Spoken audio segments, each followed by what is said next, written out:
What's going on, Pathways Church? I'm Jake Collins, your middle school pastor, and I'm excited to join you this week on Daily Dose. All this week, we've been looking at the characteristics of David. We see these described in 1 Samuel 16:18, when our young hero is chosen to come and play music for King Saul. This description gives us a set of qualities that we can personally strive for as we seek to serve God in our own lives.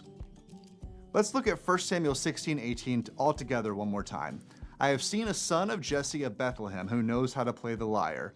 He's a brave man and a warrior. He speaks well and is a fine-looking man, and the Lord is with him. Today we're focusing on that last sentence. The Lord is with him.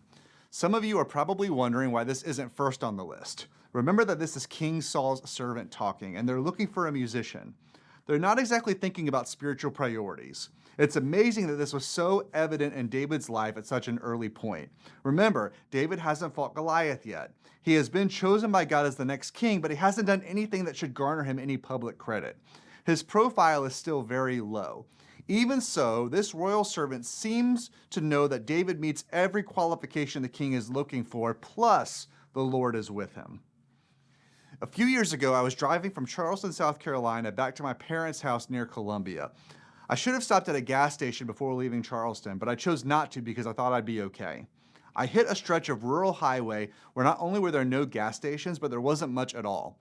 At the same time, I noticed my gauge start to creep down toward E. I started praying, God, help me find a gas station, help me find a gas station, but still, no gas station. As I kept driving, I started to panic and my prayer changed. It became, God, clearly I'm going to run out of gas. At least let me run out of gas near a street light. I don't want to be in total darkness. Just as I found myself praying that, I saw a gas station. I always think of that story when I think about the presence of God, the work of God, and the will of God.